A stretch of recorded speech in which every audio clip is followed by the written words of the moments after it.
రోజు నా దగ్గర కన్సల్టేషన్‌కి వచ్చే పేషెంట్స్‌లో చాలామంది చెప్పే కామన్ కంప్లెయింట్ మీతో ఇవాళ డిస్కస్ చేస్తాను. డాక్టర్, ఇయర్‌లో వాక్స్ ఉంది అని ఇయర్ బడ్స్‌తో క్లీన్ చేసేసాను. ఇప్పుడు పెయిన్ వస్తుంది అని బ్లాక్‌గా అనిపిస్తుంది అని చెప్తారు. ముందుగా మీరు ఒక ఇంపార్టెంట్ విషయం అర్థం చేసుకోవాలి. మన ఇయర్‌లో స్ట్రక్చర్ అనేది చాలా డెలికేట్‌గా ఉంటుంది. ఇయర్ కెనాల్ కూడా నారోగా ఉంటుంది అండ్ లోపల స్కిన్ అనేది చాలా థిన్‌గా ఉంటుందన్నమాట. సో మేము ఇయర్‌ని మైక్రోస్కోపీ లేదంటే ఎండోస్కోపీతో చూసి ఎగ్జామిన్ చేస్తాం. ఇలా చేస్తే ఇయర్ కెనాల్, వాక్స్ ఎక్కడుంది అండ్ ఇయర్ డ్రమ్ అనేది చాలా క్లియర్‌గా కనిపిస్తాయి.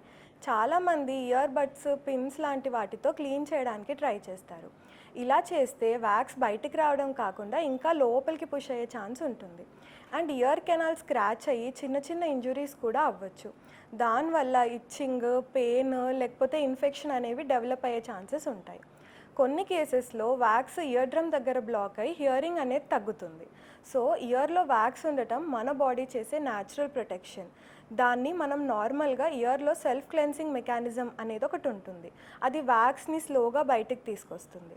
కాబట్టి అన్నెసెసరీగా ఇయర్లో ఏదో ఒకటి పెట్టుకొని దాన్ని క్లీన్ చేయడం అనేది అవాయిడ్ చేయాలి. ఇయర్లో పెయిన్, బ్లాకింగ్ సెన్సేషన్, హియరింగ్ తగ్గడం లాంటివి ఉంటే ఈఎన్టీ స్పెషలిస్ట్ని కన్సల్ట్ చేయడం better. I'm doctor Akshita Reddy, consultant ENT at Onus Robotic Hospitals, Champapet.